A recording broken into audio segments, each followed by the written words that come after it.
Oi, oi, som. Oi, oi.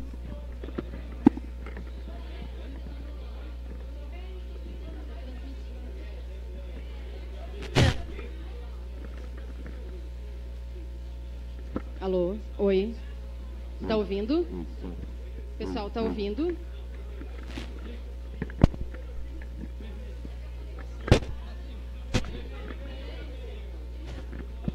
Alô, alô? Deveria, né? Deveria tá, era para estar ouvindo.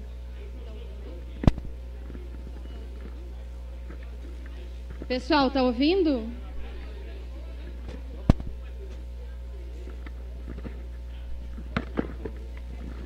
Alô? Oi? Tá todo mundo ouvindo? Pessoal,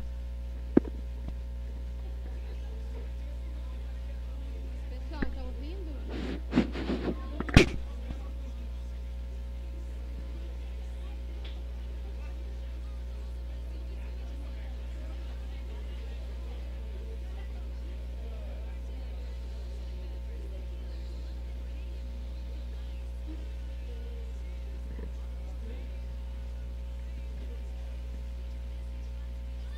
Tirados os anos de guerra civil, o essencial da minha existência consistiu numa atividade militante, partidário e escritor. As edições do Estado iniciaram, em 1923, a publicação das minhas obras completas. Elas conseguiram trazer à luz 13 volumes, sem contar os 5 anteriormente publicados, dedicados às obras militares. A publicação foi interrompida em 1927, quando as perseguições contra o trotskismo se tornaram particularmente agudas. Em janeiro de 1928, fui deportado pelo atual governo soviético e passei 1 ano na fronteira com a China. Fui expulso para a Turquia em fevereiro de 1929 e escrevo estas linhas em Constantinopla. Mesmo contada dessa forma abreviada, vê-se que minha vida não teve nada de monótono. Pelo contrário, se considerar-se todas as guinadas, os imprevistos, os conflitos agudos, as ascensões e os descensos, pode-se dizer que essa existência foi abundante em aventuras. No entanto, permito-me dizer que, pelas minhas inclinações, não tenho nada em comum com os aventureiros. Acima de tudo, tenho o orgulho de conservar meus hábitos. Amo e aprecio a disciplina e o método. Pode parecer paradoxal, mas assim deve ser. Digo que não tolero a desordem e a destruição. Fui sempre um aluno muito diligente e atencioso. Guardei doravante as 2 qualidades. Durante os anos da Guerra Civil, quando no meu trem cobria distâncias muitas vezes iguais ao do comprimento da linha do Equador, alegrava-me cada vez que via uma paliçada nova feita de estacas frescas de pinho. Lenin, que conhecia em mim tais pequenas paixões, zombava amigavelmente mais de uma vez. Um livro bem escrito, em que podemos encontrar pensamentos novos, uma boa pluma que nos permita espalhar ideias, sempre foram para mim, e ainda são, o resultado mais preciosos e a maior expressão da cultura. O desejo de instruir-me nunca me abandonou, e muitas vezes em minha vida tive a sensação de que a revolução me impedia de trabalhar metodicamente. Contudo, cerca de 1/3 de século da minha vida consciente foi integralmente preenchido pela luta revolucionária. Mas, tivesse eu de recomeçar tudo, engajar-me-ia sem hesitação no mesmo caminho.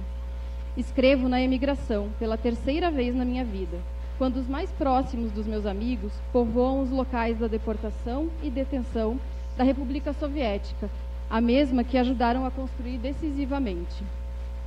Alguns dentre eles hesitaram, divergiram e inclinaram-se diante do adversário. Uns porque viram quebrada a sua base moral, outros porque não encontraram de forma independente um caminho no meio do labirinto das circunstâncias, outros, enfim, sob a dureza da repressão. 2 vezes eu vi as massas abandonarem suas bandeiras, após o esmagamento da Revolução de 1905 e no início da Guerra Mundial. Sei, assim, muito bem, pela própria experiência, o que são os fluxos e refluxos da história. Eles são submetidos a certas leis. De nada adianta, portanto, ficar impaciente e querer acelerar os processos. Acostumei-me a tomar a perspectiva da história de um ponto de vista que não o meu pessoal. Conhecer as causas racionais do que se sucede e encontrar seu lugar nisso. Tal é a primeira obrigação de um revolucionário. Essa é também a mais alta satisfação pessoal a que pode aspirar quem não confunde suas tarefas com os interesses do dia presente. Leon Trotsky, Príncipe, 14 de setembro de 1929. Boa noite a todas e todos aqui presentes. Boa noite aos nossos internautas. Nós estamos aqui abrindo as comemorações pelo lançamento do nosso livro Minha Vida, de Leon Trotsky, que representa para a editora Sundermann o seu 100º livro. Então, é um motivo de muito orgulho para toda a editora e para todos os camaradas que trabalharam nessa edição. A Luciana Cândido, que acabou de ler, é uma das revisoras. E eu queria falar também, dizer que está aqui presente o Biratã Bueno, que é o outro revisor do livro, e o Léo Mislé, que também é o responsável pelo projeto gráfico deste livro magnífico. Tá? Eu queria, então, convidar e lembrar, quer dizer, aos internautas, que nós estaremos sorteando um livro para aqueles que compartilharem a partir deste momento. Nós estaremos ao vivo até às 21 horas. Então, por favor, mande para cá, né, compartilhe e mande também algumas perguntas que nós vamos selecionar uma delas. Gostaria de convidar aqui o nosso camarada Martim Hernandes, que é da nossa Liga Internacional dos Trabalhadores, para compor aqui, que vai fazer essa conversa deste lançamento. Gostaria de convidar também o nosso querido amigo Rafael Padial, que é o tradutor deste livro. Pode sentar.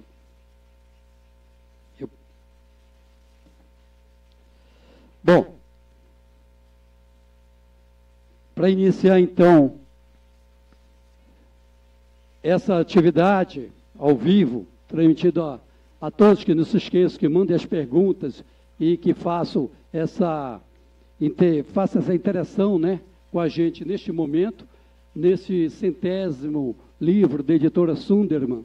A editora Sundermann está completando este mês 14 anos, tá, de existência, e é, de longe, a editora mais longeva do trotskismo mundial. Então, isso para nós é um momento, né, muito gratificante, e após tudo isso nós pretendemos, então, confraternizar com todos aqui presentes. Mas eu iniciaria aqui, então, nossa conversa com o Rafael Padial, que é o tradutor do livro, e perguntando a ele qual a dificuldade e como foi traduzir um livro de magnífica importância para a Revolução Mundial. Obrigado, companheiro. Boa noite, companheiros. Boa noite, companheiros que também estão aí online, acompanhando a transmissão. Boa noite, Jorge. Boa noite, Martim. É um prazer muito grande da minha parte estar aqui hoje. E foi um prazer, sem dúvida, monumental participar do projeto de tradução do Minha Vida, do Trotsky. Ainda mais dentro dessa simbologia toda que o Jorge apresentou aqui para a gente, né, sobre seu 100º livro da Sundermann, sobre seu 100º livro no 100º ano após a Revolução de Outubro. E também, sem dúvida, a editora merece todos esses elogios por estar realizando há muitos anos um processo de tradução tão importante da obra de Trotsky e de outras obras fundamentais do marxismo. Foi um puta trabalho traduzir essa obra, né? Os companheiros podem ver o tamanho disso aqui, né? Não é brincadeira. Até quando eu recebi assim o convite pela primeira vez, eu não nego que eu cheguei a pensar, a cogitar outros colegas que poderiam realizar a tradução. Enfim, nós todos...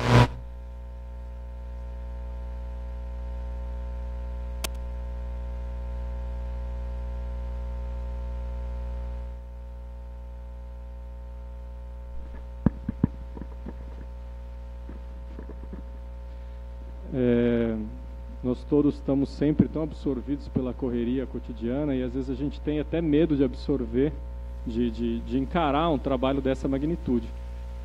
Mas, ao mesmo tempo, ele se impôs e foi absolutamente fundamental para criar uma relação cotidiana com essa obra tão importante. Então, pelo menos para mim, do ponto de vista da minha experiência particular, embora eu já tivesse lido o livro antes, foi uma leitura completamente diferente e muito aprofundada, né, numa relação muito profunda com o autor. Isso foi fundamental. Acho que é importante comentar algumas coisas. Eu trouxe aqui bastante anotação, até uns trechos do livro, mas para a gente ir comentando ao longo do debate aí com calma. É importante dizer, em primeiro lugar, que esse livro é de 28 para 29, né? O Trotsky escreve quando está na Turquia, quando é exilado e está na Turquia. Quando ele chega lá, assim que ele chega, ele recebe do editor alemão a proposta de tradução do livro.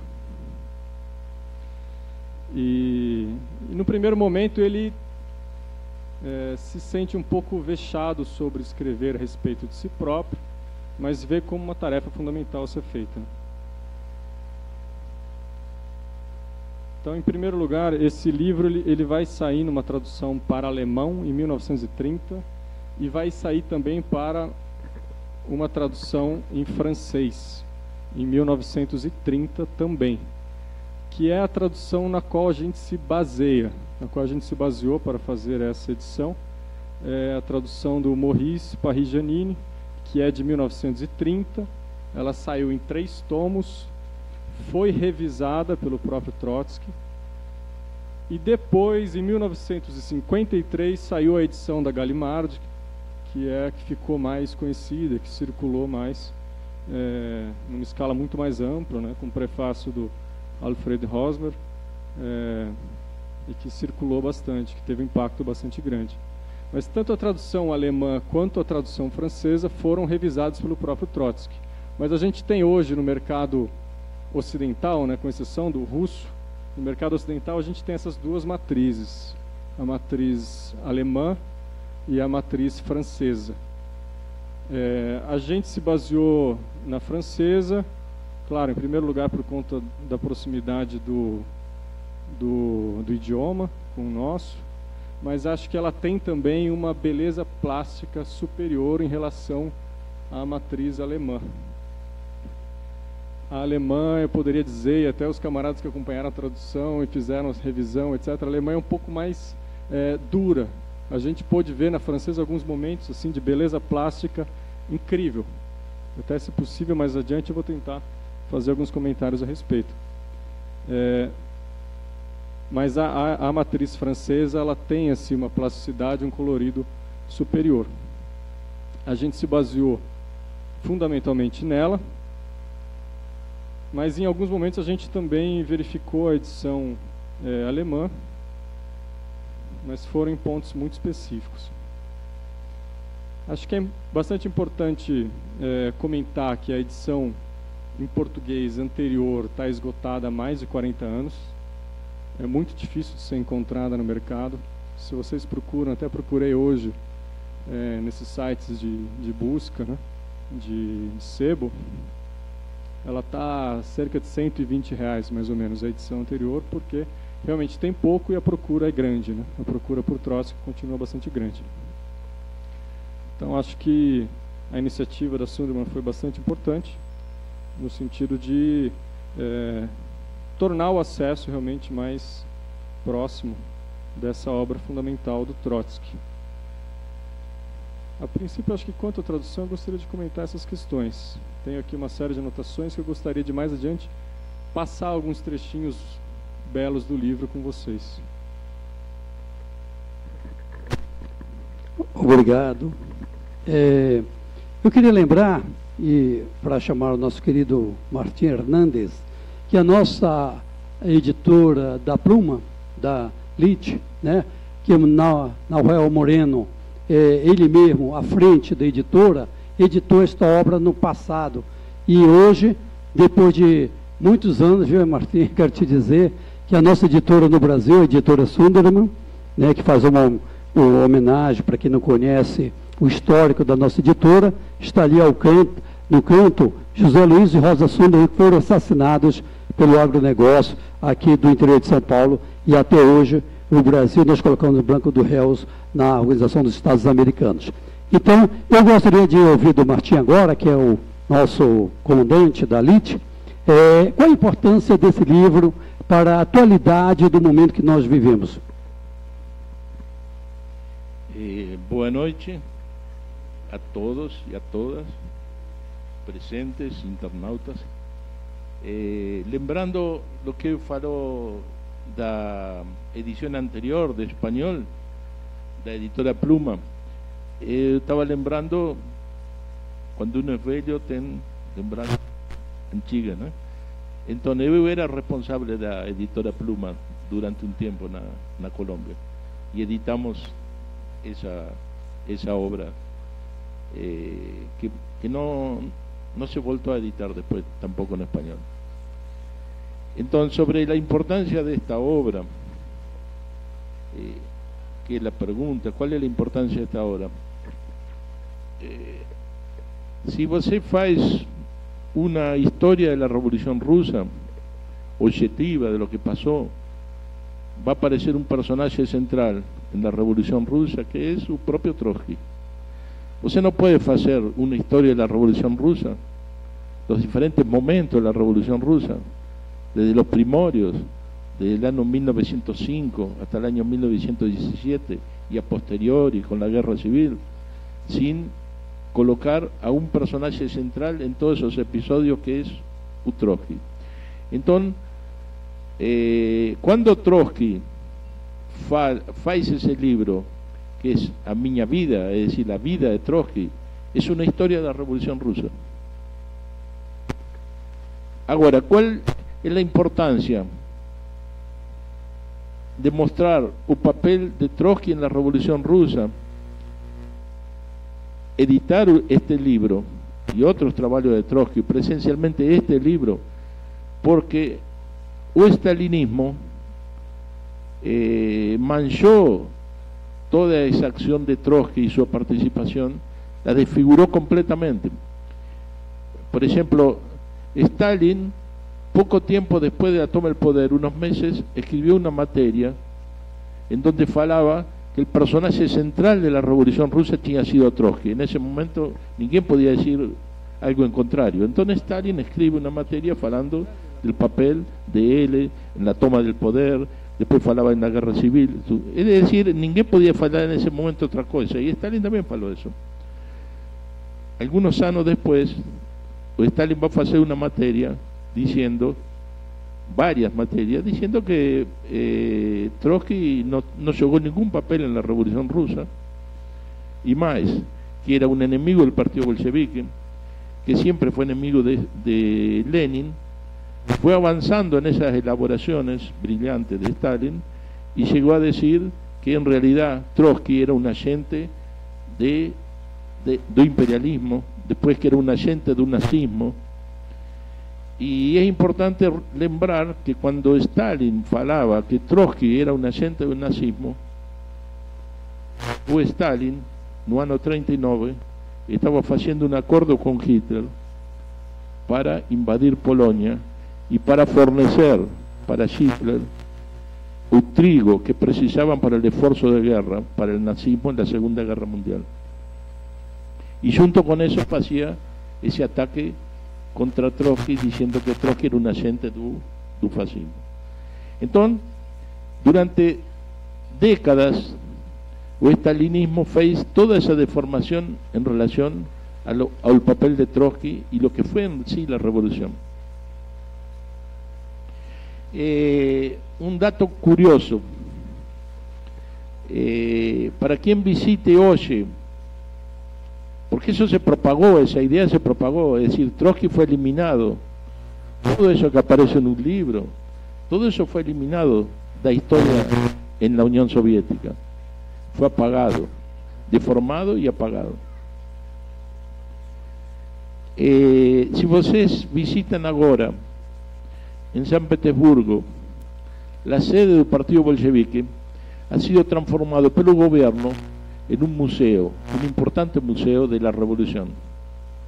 Y para sorpresa de muchos trotskistas como eu, vocês van a entrar en ese museo fantástico, con alta tecnología, con relatos desde el principio al fin de la historia de Rusia.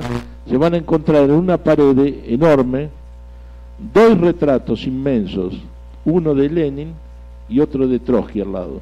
Y dicen, esos fueron los grandes dirigentes de la revolución. Para quien ve esa imagen piensa, ¿qué pasó? Putin viró trotskista. Porque es sorprendente. No solo ahí aparece Trotsky, aparece en diferentes momentos, en la casa del partido, donde fue el partido bolchevique. Después, ficando dentro del museo, você descubre a verdad. Eles están haciendo una revisión de historia encima de fatos objetivos y para dar una interpretación puchista. Entonces, ¿qué es lo que hacen? Hacen toda la historia tal cual como fue.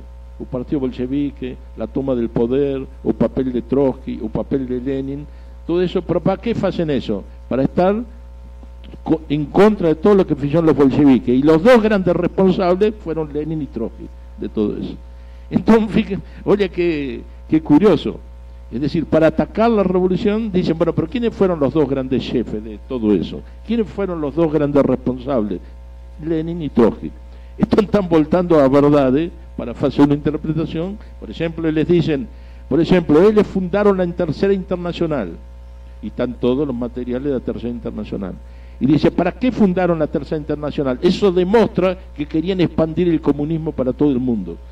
Es verdad, pero es un ataque que hacen. Bueno, entonces, publicar el libro de Trotsky es restablecer la verdad. Entonces, quien lea un libro, quien no leo, muchos lo van a leer, seguramente la mayoría, por primera vez, van a encontrar paso a paso los diferentes momentos de la revolución, porque él está hablando de su vida. Él comienza un libro, comienza de cuando era criancilla. Son los 5 primeros capítulos, son capítulos que tienen que ver con su infancia y su adolescencia. Y todo el resto es cuando él comienza a actuar. Cuando él comienza a actuar van a aparecer todos los momentos llave de la revolución, de la Segunda Internacional, los debates de la Segunda Internacional, de la Revolución del 5, en donde él es el protagonista central, porque él era un presidente del primer soviet, el soviet de Petrogrado. Después va a aparecer el exilio, la persecución, la revolución, la toma del poder, y en donde él siempre ocupa un papel central, el Comité Militar Revolucionario. Va a aparecer después la Guerra Civil, en donde Trotsky, que era un brillante escritor, no sé si todos saben, que cuando llegó el momento del poder, él quería dedicarse esencialmente a escribir. Él le cuenta en un libro que desde que era criancilla, su máxima ambición era ser escritor, y fue escritor, brillante. Só que él quería, bueno, ahora llegó la toma del poder, ahora ven un periodo de tranquilidad. Él pensó. Entonces él quería ser el responsable da prensa do partido. Entonces aquí utilizar sus cualidades como escritor. Además era un brillante orador, uno de los dos mejores de la historia, según dicen los entendidos, Jean Jaurès y él, y entonces quería dedicarse a eso.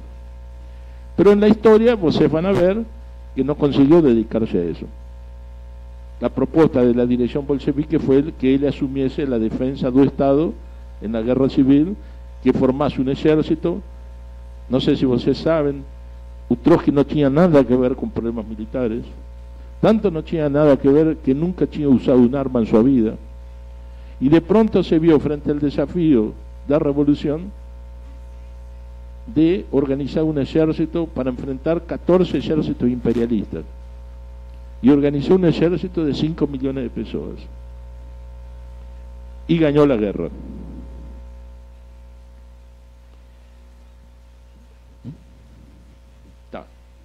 Entonces, ¿qué es lo que tiene actualidad? este libro, que es la historia en última instancia de la Revolución Rusa, contada por uno de sus principales personajes, junto con Lenin. ¿Qué es lo que tiene de actualidad? Y lo que tiene de actualidad es la propia revolución. Claro, este es un tema polémico, porque muchos, aliás, la mayoría, lamentablemente, celebran los 100 años de la revolución como un acontecimiento histórico de gran importancia, que provocó una conmoción en un mundo. Nós conmemoramos la revolución de otra forma, falando da actualidad de la revolución. ¿Y por qué la actualidad? Porque la revolución de octubre mostró lo que faló Trotsky no año 36, en otro libro, La Revolución Traída. Dice, la revolución mostró el derecho a la victoria del socialismo. ¿Por qué? Porque ningún país del mundo, un país atrasado, avanzó tanto en el terreno de la economía y la cultura hasta transformarse en una potencia como se consiguió eso. Y eso se consiguió expropiando a la burguesía, eso se consiguió a partir de la toma del poder. Y esa es la actualidad, porque la elección de octubre es que el socialismo no era una utopía de Marx, era algo que se podía realizar. Los bolcheviques mostraron que se podía realizar. Los bolcheviques con Trotsky y Lenin en la cabeza mostraron que la clase obrera podía tomar el poder y mantenerse en el poder. Podían expropiar la burguesía, podían derrotar a los ejércitos imperialistas y podrían a partir de ahí desenvolver la economía y la cultura como nunca ningún país capitalista consiguió en un país atrasado. Esa es la actualidad, en mi opinión, de ese libro. Ese es un tema polémico, porque lamentablemente la mayoría de izquierda opina que en lo mejor de los casos el socialismo es una utopía. Vela, utopía. Obrigado, Martim. Bom, nós estamos ao vivo lançando o 100º livro da editora Sundermann, né, para todo o Brasil, quer dizer, para todo mundo, pela internet, e falamos o seguinte: quem compartilhar agora vai ganhar um livro. Logo mais nós estaremos sorteando o livro para quem está compartilhando na internet, não? Gente, mas quem está fora daqui, né? Não vale para quem está no nosso recinto, tá bom? Mas vocês gostam de moleza mesmo. Aqui não vale, né, Matias? O pessoal gosta de moleza, nós não estamos aqui para moleza. Nós queremos dizer para vocês o seguinte: essa obra magnífica do Trotsky, né, que há 40 anos não é editada no Brasil, a editora, então, está lançando hoje e já colocando em alguma livraria, viu? Vocês podem, de outras cidades do Brasil todo, procurar, mas aqui em São Paulo, por exemplo, nós já temos na livraria Travessa, né, que já está, a Travessa do Rio de Janeiro, e nós temos aqui em São Paulo a livraria também da Martins Fontes, já vendendo, expressão popular, e a Cultura e FENAC, agora na promoção da Revolução de Outubro, no próximo mês, vai colocar em 25 lojas no Brasil todo. Então vocês veem que é uma obra monumental e tão necessária para a compreensão do que acontece hoje no Brasil. Bom, eu queria perguntar então para nossos queridos presentes aqui na nossa plateia, se algum de vocês gostaria de fazer alguma pergunta para o Martim ou para o próprio Rafael. Alguém quer fazer uma pergunta? Tem que ser rápido, porque minutos na internet custam caro. Não é isso? Alguém quer fazer a pergunta? Opa, não, da internet depois, eu quero saber agora. Já. Alguém no recinto. Nós estamos aqui no ECLA, viu, gente? O ECLA é um espaço cultural latino-americano, que o meu amigo Claudio Mar nos recebe com muito carinho. Quero agradecer a ele que está ali tomando conta do caixa. Mas é isso. Alguém quer fazer a pergunta? Alguém gostaria de fazer uma pergunta ou contribuir com alguma... Não? Então vamos lá. Olha, chegou uma pergunta aqui pela internet. Trotsky previu tudo o que aconteceu na União das Repúblicas Soviéticas, Socialistas Soviéticas, a queda do stalinismo. Então, por que ele não é falado e é estudado nos círculos acadêmicos? Eu acho que essa pergunta cabe bem para o Martim. Me diga, Martim, por que Trotsky não é apresentado e não é estudado na academia brasileira? Bom, essa é uma pergunta que tem que fazer para a academia brasileira. Es decir, eso tiene que ver con un problema que existe en la actualidad, que es que todos nosotros sabemos que en el este europeo se dio una movilización de masas que acabó con el aparelho estalinista. Tanto es así que hoy en día, antigamente, en mi juventud, una forma de insultar no era decir, vocês son trotskistas. Hoy en día, una forma de insultar es decir, você es un estalinista. Es decir, mudó, cayó aparato estalinista, los partidos comunistas de masa ficaron reducidos, o desaparecieron, o ficaron reducidos a su mínima expresión, mas después de tantos años de dominio sobre el movimiento de masa, el estalinismo dejó marcas profundas en la ideología. Y eso no desapareció. Es decir, você ve hoy la mayoría de la izquierda mundial defendiendo exactamente lo mismo que defendía Stalin. Por ejemplo, todas las políticas de colaboración de clase, de Frente Popular, tienen una matriz en el estalinismo. Y eso es defendido por la mayoría de la izquierda a nivel mundial. Y eso influencia a la academia también. Es decir, no existe en la academia, como no existe en la mayoría de la izquierda, un balance profundo de lo que fue el estalinismo. En no mejor dos casos, el estalinismo es cuestionado por su carácter brutal, totalitario, etc., pero no por su esencia. La esencia no es la brutalidad. La brutalidad estaba al servicio de una estrategia, de una política. ¿De cuál era esa política? De, en lugar de ir hacia la revolución mundial, ir hacia la coexistencia con el imperialismo y de la colaboración con la burguesía nacional y mundial. El estalinismo en esencia es ¿qué? Alianza con el imperialismo y colaboración en cada país con la burguesía para construir los gobiernos de colaboración de clase. Y eso dejó marcas profundas.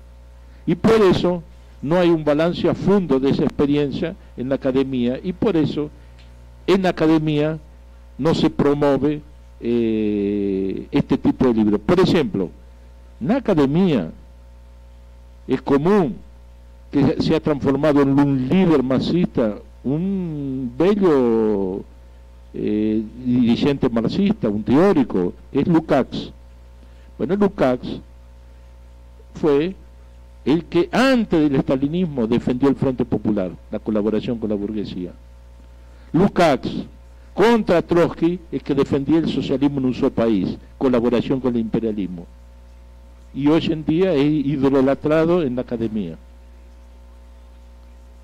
Bueno, ese es su problema. Ahora, la pregunta, yo si estuviera aquí con elementos de la academia, le faría la pregunta, ¿por qué ustedes no proponen la verdad? ¿O no es la verdad de lo que está en este libro? ¿O no es la verdad de lo que está en un libro de Trotsky, La Revolución Traída? ¿O no es la verdad de lo que está en un libro de Trotsky, La Historia de la Revolución Rusa? Allá todos editados pela Sunderman. Obrigado, Martim. Além da Revolução Traída, nós estamos lançando agora também, só para os nossos leitores e aqueles seguidores da editora Sunderman, os quadrinhos, né, da Revolução Russa. Nós vamos lançar agora os quadrinhos da Revolução Russa e, na sequência, o programa de transição tão necessário para a compreensão do que nós vivemos. E logo em seguida também para o Congresso da Conluta, viu, Martim? Nós vamos lançar também a Revolução Traída e logo ao final do mês nós vamos também trazer uma nova edição da história da Revolução Russa em 2 volumes. Toda corrigida, toda muito bem trabalhada e tudo. Mas eu queria passar aqui também para o Rafael, porque ele encontrou aqui o que Trotsky pensa sobre os acadêmicos também. Tem uma passagem muito bonita, perspicaz e irônica do Trotsky a respeito do que ficou conhecido como austro-marxismo, né? Os marxistas de Viena, que é justamente o marxismo que é aceito pelas academias, né? Por que não se estuda e não se engole de forma alguma nem Lenin nem Trotsky na academia? E por que se engole esses sujeitos, esses austro-marxistas, né? E aí o Trotsky fala da diferença de método. No período que ele fica em Viena, ele fica acho que uns 11 anos em Viena, fica bastante tempo em Viena, e tinha que suportar aquele círculo fétido dos austro-marxistas. Aí ele diz, né, eu vou só passar umas partezinhas. De qualquer forma, Hilferding colocou-me em relações logo de início com seus amigos vienenses, Otto Bauer, Max Adler, Karl Renner. Tratava-se de homens muito instruídos, que em diversos domínios sabiam mais do que eu. Escutei com muito interesse. Pode-se dizer que até com certo respeito a conversa entre os três no café central. Mas logo me surgiram algumas dúvidas. Essas pessoas não eram revolucionárias. Representavam, na verdade, o tipo oposto do revolucionário. Isso se via em tudo, em seu modo de colocar as questões, no orgulho, não digo na segurança, mas no orgulho que tinham de si mesmos, e podia-se inclusive notar o sotaque do filisteu no seu timbre de voz. O que me impressionava era que esses eruditos do marxismo eram absolutamente incapazes de dominar o método de Marx quando se tratava dos grandes problemas políticos, sobretudo das bruscas mudanças revolucionárias. Aí ele segue, mas aí tem mais um trechinho pequeno. Com frequência, os operários referiam-se aos acadêmicos da Revolução da seguinte forma: Genosse Herr Doktor, camarada senhor doutor. Os dirigentes da social-democracia austríaca eram chamados pelos operários de camarada senhor doutor. Aí ele vai seguir, tem uma passagem bonita, ele vai seguir que nesse período ele ficou lendo a correspondência entre Marx e Engels, e a cada página ele se convencia de que ele era feito daquela mesma medula que Marx e Engels e que tinha um desprezo absoluto pela academia. Então, o método de Marx e Engels era absolutamente diferente do método de um suposto marxismo acadêmico. Então, por isso, Trotsky fazia parte, era feito dessa mesma massa que Marx e Engels e não podia ser admitido nas academias. Obrigado. Parece que a academia tem uma miopia para entender a história, né? Ao querer renegar Trotsky e querer trazer para a discussão na academia todo o seu legado, toda a sua luta e toda a sua construção em prol de um socialismo mundial. Bom, como o Martim, chegou uma pergunta agora, viu, Martim, pela internet, como o Martim entende a biografia de Trotsky do Dort? ¿O qué?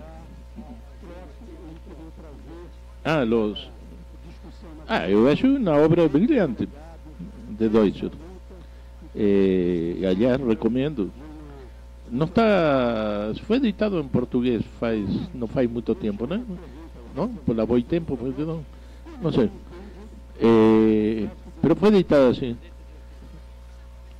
En español existe, pero la editora era, pero está agotada. No, es una editora brillante.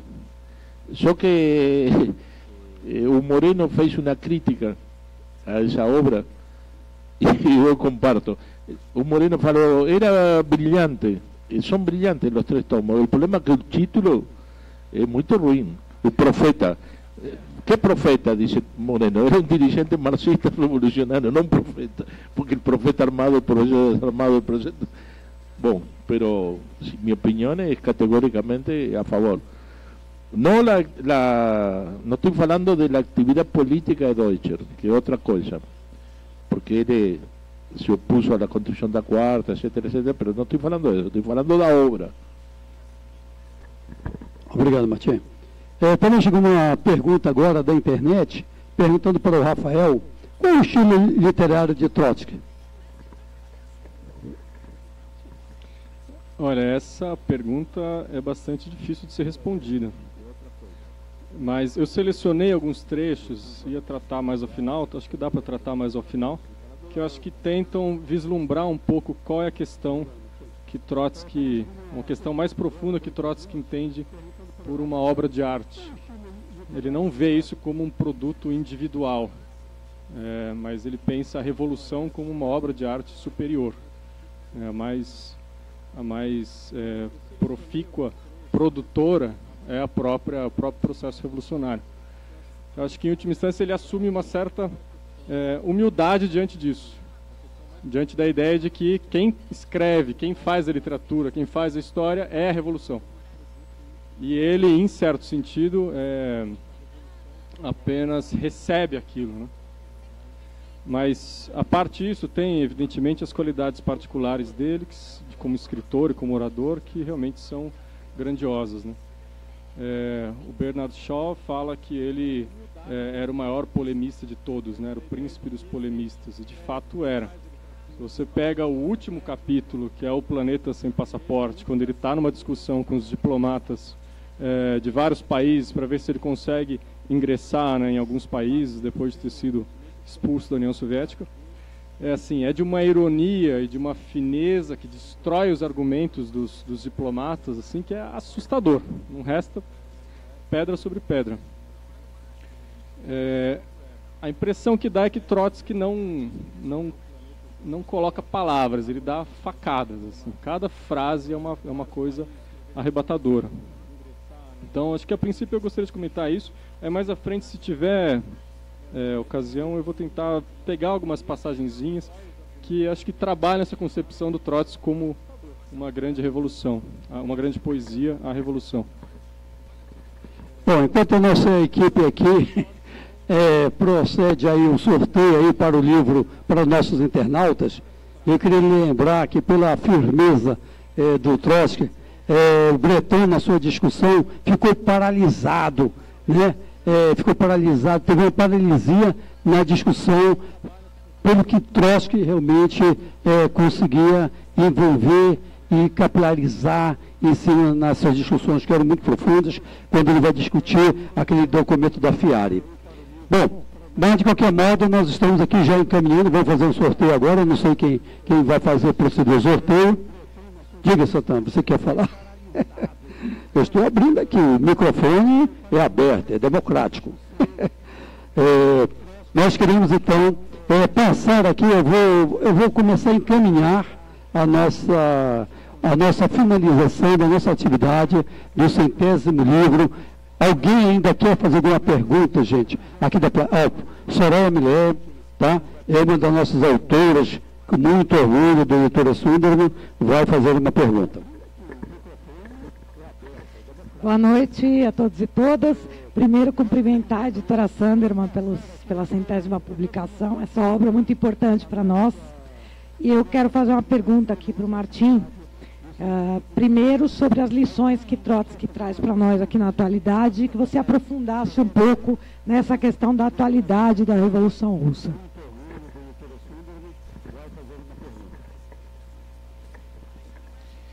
En los debates que estamos haciendo, porque ahora con los 100 años de la Revolución Rusa, se están organizando debates por todas partes y nosotros de alguna forma estamos participando de un gran número de debates.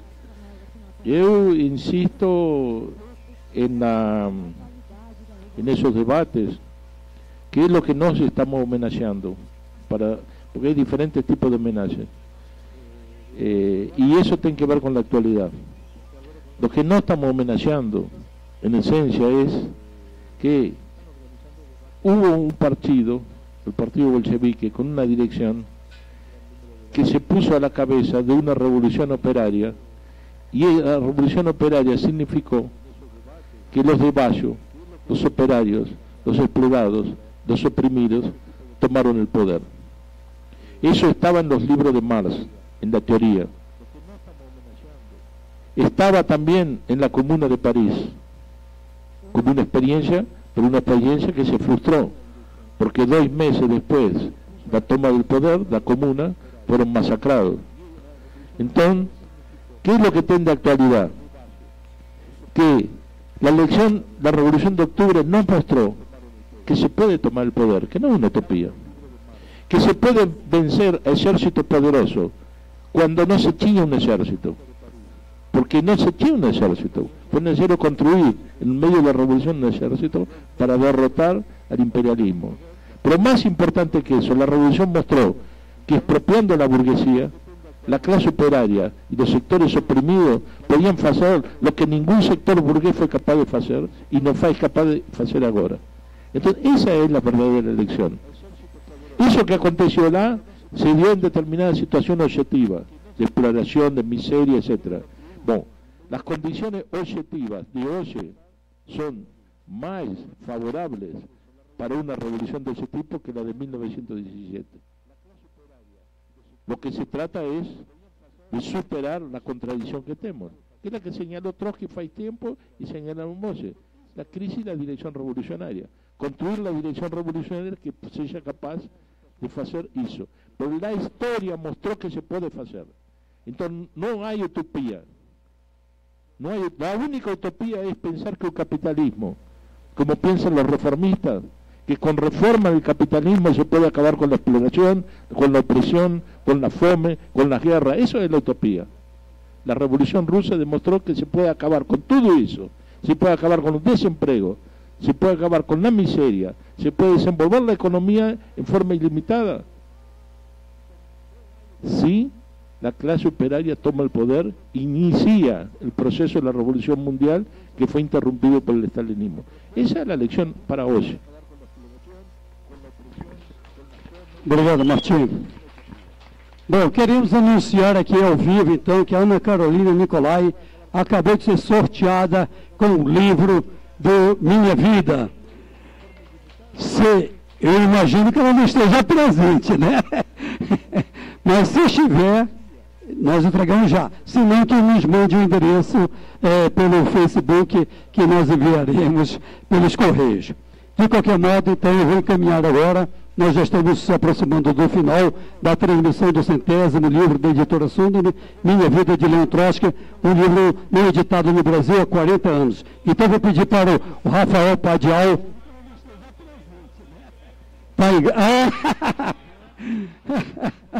Olha, os Correios estão em greve, porra, mas vai chegar um dia lá, né? Não sei quando, mas chega. Quando os trabalhadores vencerem essa luta. Vamos lá, Rafael. Então, 3 minutos aí para a gente encaminhar para você falar não só da tradução, mas agora muito mais da obra e dessa poesia que é o grande escritor Leon Trotsky. Vamos ver se dá tempo. Eu selecionei uma parte aqui, um trecho. É do capítulo 29, que propriamente chama No Poder. Então é a questão de quando os bolcheviques tomaram o poder, estão no poder, e toda a vertigem que o processo do poder dá a eles. Aí o Trotsky expressa isso, uma passagem que é, do ponto de vista literário, muito bonita. Então ele fala: aqueles dias foram extraordinários, tanto na vida do país, quanto em minha existência particular. A tensão das paixões sociais e das forças individuais alcançava o apogeu.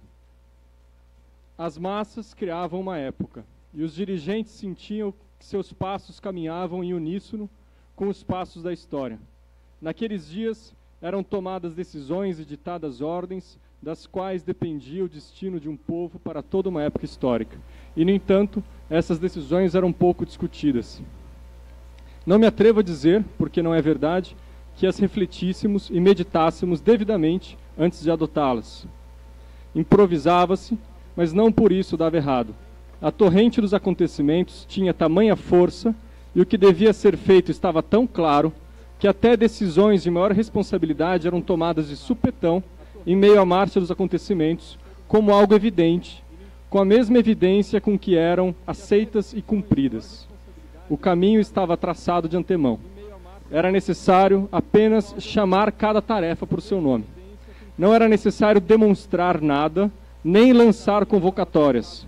As massas compreendiam perfeitamente, sem dúvidas ou vacilações, o que a situação por si mesma lhes impunha. Os dirigentes, entre aspas, pressionados pelos acontecimentos, limitavam-se a dar expressão ao que respondia às necessidades das massas e às exigências da história. O marxismo é a expressão consciente do processo histórico inconsciente. Mas esse processo inconsciente, inconsciente no sentido histórico-filosófico, não psicológico, só se funde com sua expressão consciente nos pontos culminantes, quando as massas, em um impulso de suas forças elementares, rompem os diques da rotina social e expressam vitoriosamente as necessidades mais profundas da evolução histórica. Em momentos como esses, a consciência teórica mais elevada da época funde-se com a ação direta das camadas mais profundas das massas oprimidas, as mais distantes de qualquer teoria. Essa união criadora do consciente e do inconsciente é o que costuma se chamar de inspiração. As revoluções são momentos de inspiração arrebatadora da história. Todo verdadeiro escritor tem momentos de criatividade, em que alguém mais forte do que ele guia a sua própria mão.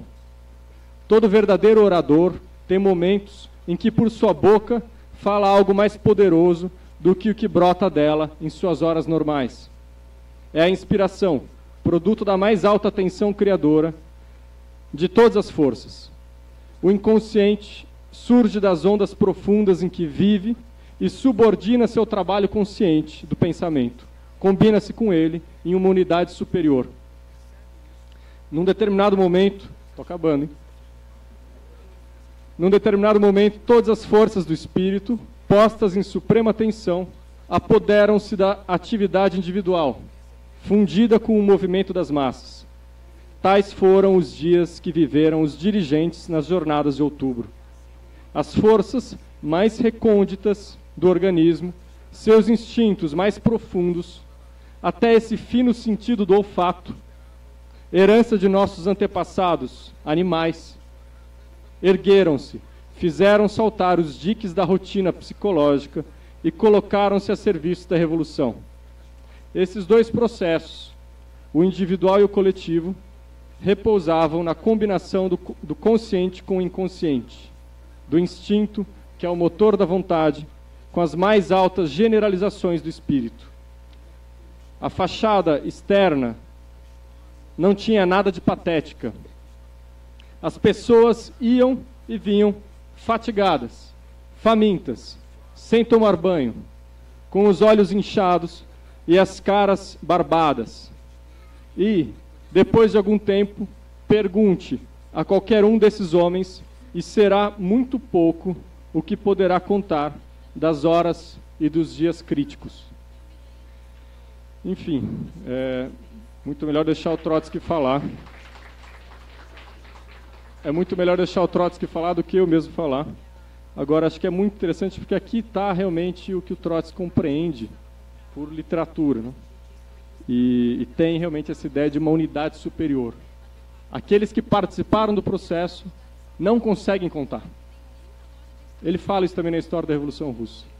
Todo mundo que participou, as massas que estavam sujas, não conseguem contar o que aconteceu, de tão grandioso que era. Então é um tipo de poesia que transcende qualquer tipo de capacidade individual, inclusive a capacidade individual dele, e que funde uma certa subjetividade, que é o partido, com uma certa objetividade, que é as massas, e cria realmente um processo superior.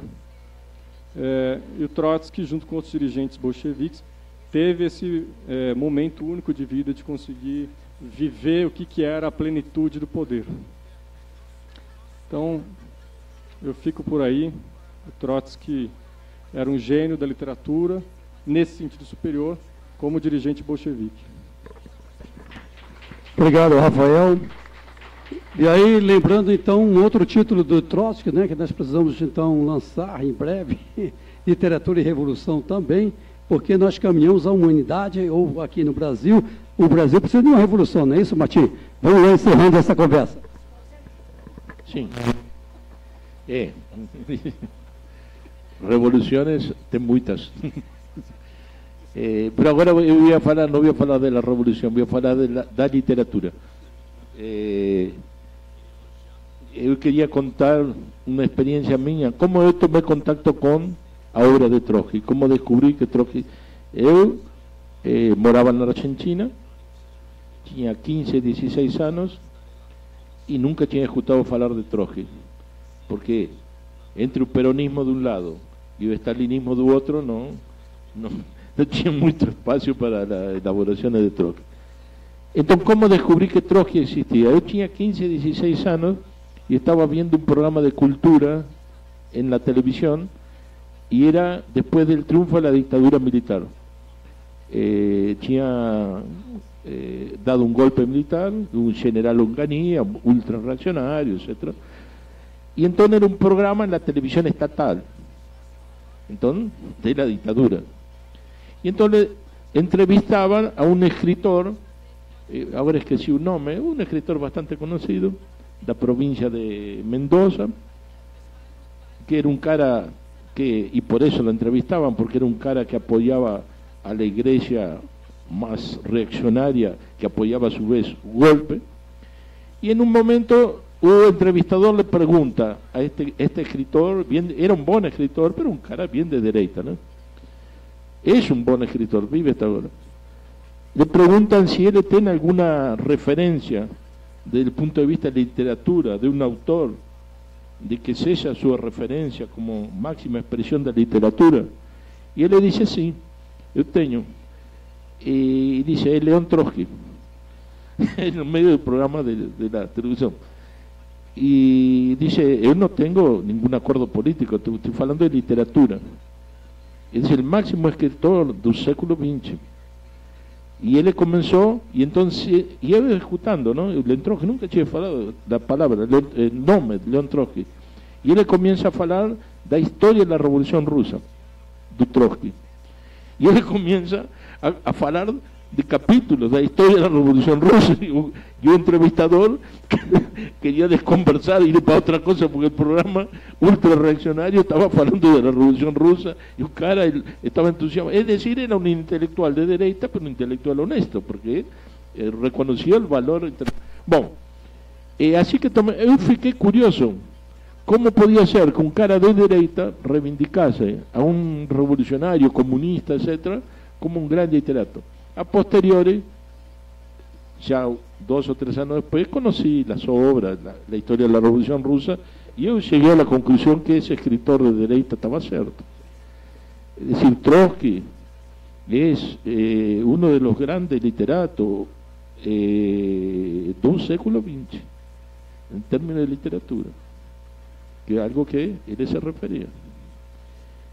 En relación a este libro, él estaba hablando de la historia de la Revolución Rusa, que desde el punto de vista literario es la máxima. Ahora, este libro, existen muchas biografías y autobiografías, de centenas, miles.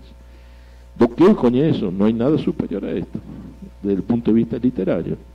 No hay nada superior a esto. Claro que tiene que ver con una combinación de la experiencia de vida, etcétera. Sí, pero hay valores literarios que no necesariamente un gran dirigente, etcétera, tiene. Por ejemplo, Lenin no tenía ese aspecto, ese valor literario, y así... ¿Aló? Sí. Entonces, ahora, dentro de esa obra literaria, esta obra literaria, hay detrás de cada frase hay un pensamiento y una profundidad que normalmente cada uno de nosotros, cuando tiene que elaborar así un concepto, es decir, demora semanas para trabajar. Y él tiene una profundidad. Por ejemplo, me quiero referir a un concepto que está ahí, que es un tema muy polémico en la izquierda, sobre la infalibilidad de los dirigentes. Él al pasar está hablando de cuando el ejército vermelho tenta invadir Polonia en un fin de guerra.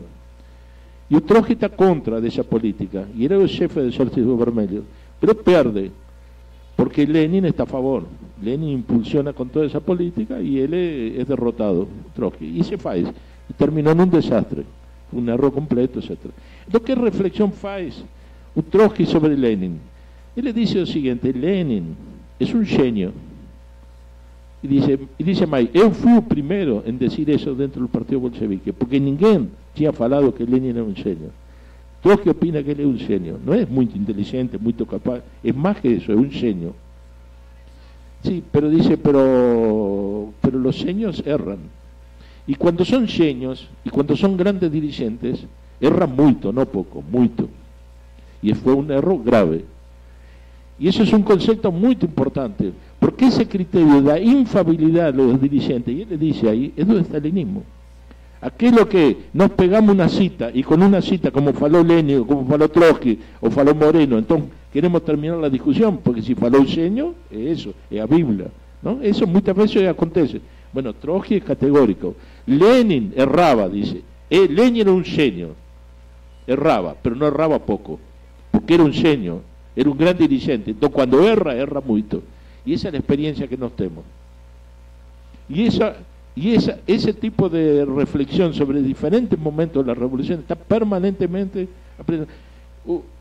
Inclusive desde el punto de vista literario, él va a comenzar a contar su vida. Entonces la primera frase del libro, cuando va a hablar de la infancia de él, cuando era un pequeño, él comienza con una reflexión anterior sobre la niñez. Y él hace una reflexión, se fala que la época de infancia es una época feliz. Todo el mundo, eso no es verdad. En la mayoría de los casos no es verdad. Porque las crianzas son los más débiles. Y en una sociedad de exploración, los más débiles son las primeras víctimas. Y entonces, es decir, él va a abordar su infancia. Dice, yo nunca pasé fome, no es mi situación. Pues no es verdad que eso, que la infancia, qué feliz era cuando éramos pequeños, aquella ideología. Dice, no, la infancia es las víctimas, da fome, bueno, todo eso. Es decir, él va a hablar de su vida, va a contar su experiencia, que son brillantes. Es decir, si usted quiere, yo recomendaría este libro que sea leído para aquellos que no acreditan en la revolución, para aquellos que son enemigos de la revolución, y tal vez a partir de una obra de alto nivel de literatura llegan a aproximarse a la revolución, pero ainda que no se aproximen, este libro tiene un valor desde el punto de vista literario muy grande. En mi opinión, de lo que yo conozco, que no conozco todo, no existe nada superior desde el punto de vista de autobiografías como este libro aquí. Por fin, para los compañeros que quieran aprofundar sobre la Revolución Rusa y a obra de Trotsky en particular, que es lo que estamos discutiendo, yo creo que existen, todo lo que escribió Trotsky tiene un valor inmenso, tanto como lo que escribió Lenin, no importa si es más o menos. Pero yo creo que la obra de Trotsky se podría concentrar en tres grandes obras, que es la que hemos citado aquí. Es la historia de la Revolución Rusa, es mi vida y es la Revolución Traída,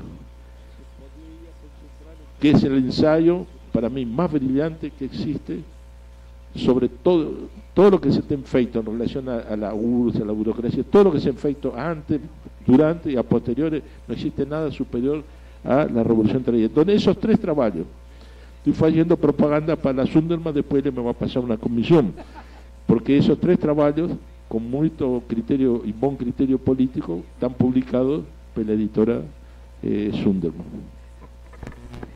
Estamos relacionando todos esses títulos, viu, Martinho? Eu queria agradecer, então, a participação de todos os internautas, né, que mandaram perguntas, nos acompanharam, a plateia aqui presente, e dizer que nós